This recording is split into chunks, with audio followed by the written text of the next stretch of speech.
ओम श्री परमात्मने नमः। 14वां अध्याय। उसके उपरांत श्री कृष्ण भगवान बोले, हे अर्जुन, ज्ञानों में भी अति उत्तम परम ज्ञान को मैं फिर भी तेरे लिए कहूँगा कि जिसको जानकर सब मुनिजन इस संसार से मुक्त होकर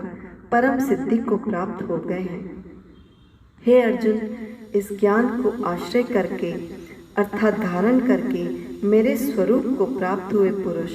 सृष्टि के आदि में पुनः उत्पन्न नहीं होते हैं और प्रलय काल में भी व्याकुल नहीं होते हैं, क्योंकि उनकी दृष्टि में मुझ वासुदेव से भिन्न कोई वस्तु है ही नहीं। हे अर्जुन, मेरी महत ब्रह्म रूप प्रकृति अर्थात त्रिगुणमयी माया संपूर्ण भूतों की योनि है, अर्थात गर्भाधान का स्थान है, और मैं उस योनि में चेतन रूप बीज को स्थापन करता हूँ। उस जड़ चेतन के संयोग से सब भूतों की उत्पत्ति होती है। हे अर्जुन, नाना प्रकार की सब योनियों में जितनी मूर्तियाँ अर्थात शरीर उत्पन्न होते हैं, उन सबकी त्रिगुणमयी माया तो गर्भ को धारण करने वाली माता है और मैं बीज को स्थापन करने वाला पिता हूँ। हे अर्जुन, सत्व गुण, रजोगुण और तमोगुण, ऐसे ये प्रकृति से उत्पन्न हुए तीनों गुण इस अविनाशी जीवात्मा को शरीर में बांधते हैं। हे निष्पाप, उन तीनों गुणों में प्रकाश करने वाला निर्विकार सत्व गुण तो निर्मल होने के कारण सुख की आसक्ति से और ज्ञान की आसक्ति से अर्थात ज्ञान के अभिमान से बांधता है। हे अर्जुन,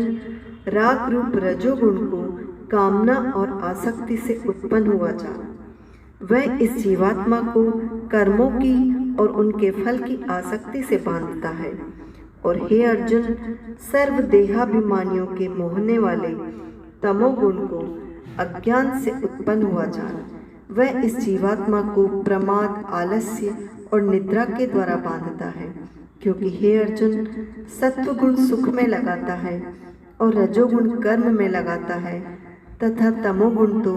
ज्ञान को आच्छादन करके अर्थात ढक के प्रमाद में भी लगाता है। और हे अर्जुन, रजोगुण और तमोगुण को दबाकर सत्वगुण होता है अर्थात बढ़ता है तथा रजोगुण और सत्वगुण को दबाकर तमोगुण बढ़ता है। वैसे ही तमोगुण और सत्वगुण को दबाकर रजोगुण बढ़ता है। इसलिए जिस काल में इस देह में तथा अंतःकरण और इंद्रियों में चेतनता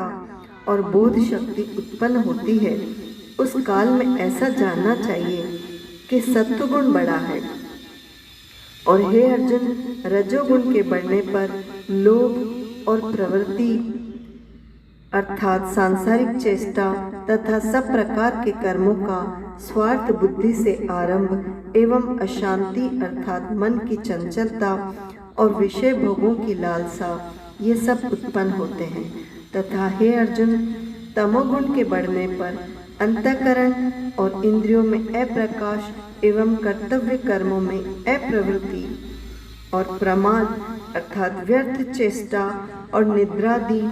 अंतःकरण की मोहिनी वृत्तियां हैं, ये सभी उत्पन्न होते हैं। हे अर्जुन, जब ये जीवात्मा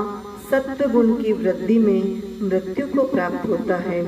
तब तो उत्तम कर्म करने वालों के मल रहित अर्थात दिव्य स्वर्गादि लोकों को प्राप्त होता है। रजोगुण के बढ़ने पर अर्थात जिस काल में रजोगुण बढ़ता है, उस काल में मृत्यु को प्राप्त होकर कर्मों की आसक्ति वाले मनुष्यों में उत्पन्न होता है। तथा तमोगुण के बढ़ने पर मरा हुआ पुरुष कीट, पशु आदि मूढ़ योनियों में उत्पन्न होता है। क्योंकि सात्विक कर्म का तो सात्विक अर्थात सुख, ज्ञान और वैराग्यादि निर्मल फल कहा है, और राजस कर्म का फल दुख एवं तामस कर्म का फल अज्ञान कहा है। सत्वगुण से ज्ञान उत्पन्न होता है और रजोगुण से निसंदेह लोभ उत्पन्न होता है तथा तमोगुण से प्रमाद और मोह उत्पन्न होते हैं और अज्ञान भी होता है। इसलिए सत्वगुण में स्थित हुए पुरुष स्वर्गादि उच्च लोकों को जाते हैं और रजोगुण में स्थित राजस पुरुष मध्य में अर्थात मनुष्य लोक में ही रहते हैं। एवं तमोगुण के कार्य रूप निद्रा, प्रमाद और आलस्यादि में स्थित हुए तामस पुरुष अधोगति को अर्थात कीट, पशु आदि नीच योनियों को प्राप्त होते हैं। हे अर्जुन, जिस काल में दृष्टा अर्थात समष्टि चेतन में एक ही भाव से स्थित हुआ साक्षी पुरुष तीनों गुणों के सिवा अन्य किसी को करता नहीं दिखता है, अर्थात गुण ही गुणों में बरतते हैं ऐसा दिखता है,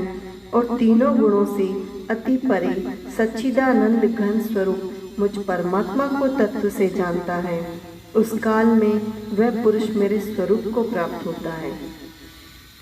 तथा ये पुरुष इन स्थूल शरीर की उत्पत्ति के कारण तीनों गुणों को उल्लंघन करके जन्म, मृत्यु, वृद्धावस्था और सब प्रकार के दुखों से मुक्त हुआ परमानंद को प्राप्त होता है। इस प्रकार भगवान के रहस्य युक्त वचनों को सुनकर अर्जुन ने पूछा कि हे पुरुषोत्तम, इन तीनों गुणों से अतीत हुआ पुरुष किन किन लक्षणों से युक्त होता है और किस प्रकार के आचरणों वाला होता है, तथा हे प्रभु, मनुष्य किस उपाय से इन तीनों गुणों से अतीत होता है। इस प्रकार अर्जुन के पूछने पर श्री कृष्ण भगवान बोले, हे अर्जुन, जो पुरुष सत्व गुण के कार्य रूप प्रकाश को और रजोगुण के कार्य रूप प्रवृत्ति को तथा तमोगुण के कार्य रूप मोह को भी न तो प्रवृत्त होने पर बुरा समझता है और न निवृत्त होने पर उनकी आकांक्षा करता है, तथा जो साक्षी के सदृश स्थित हुआ गुणों के द्वारा विचलित नहीं किया जा सकता है और गुण ही गुणों में बरतते हैं ऐसा समझता हुआ, जो सच्चिदानंद घन परमात्मा में एक ही भाव से स्थित रहता है एवं उस स्थिति से चलायमान नहीं होता है, जो निरंतर आत्मभाव में स्थित हुआ दुख सुख को समान समझने वाला है तथा मिट्टी, पत्थर और सुवर्ण में समान भाव वाला और धैर्यवान है, तथा जो प्रिय और अप्रिय को बराबर समझता है और अपनी निंदा स्तुति में भी समान भाव वाला है, तथा जो मान और अपमान में सम है एवं मित्र और वेरी के पक्ष में भी सम है, वह संपूर्ण आरंभों में कर्तापन के अभिमान से रहित हुआ पुरुष गुणातीत कहा जाता है। और जो पुरुष अव्यभिचारी भक्ति रूप योग के द्वारा मेरे को निरंतर भजता है, वह इन तीनों गुणों को अच्छी प्रकार उल्लंघन करके सच्चिदानंद घन ब्रह्म में एक ही भाव होने के लिए योग्य होता है। हे अर्जुन, उस अविनाशी पर ब्रह्म का और अमृत का तथा नित्य धर्म का और अखंड एक रस आनंद का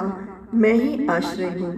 अर्थात उपयुक्त ब्रह्म, अमृत, अव्यय और शाश्वत धर्म तथा एकांतिक सुख, ये सब मेरे ही नाम है, इसलिए इनका मैं परम आश्रय हूँ। इति श्रीमद्भगवद गीता रूपी उपनिषद एवं ब्रह्म विद्या तथा योग शास्त्र विषय श्री कृष्ण और अर्जुन के संवाद में गुणत्रय विभाग योग नामक 14वां अध्याय संपूर्ण हुआ। हरे कृष्ण कृष्ण कृष्ण हरे हरे, हरे राम राम राम हरे हरे।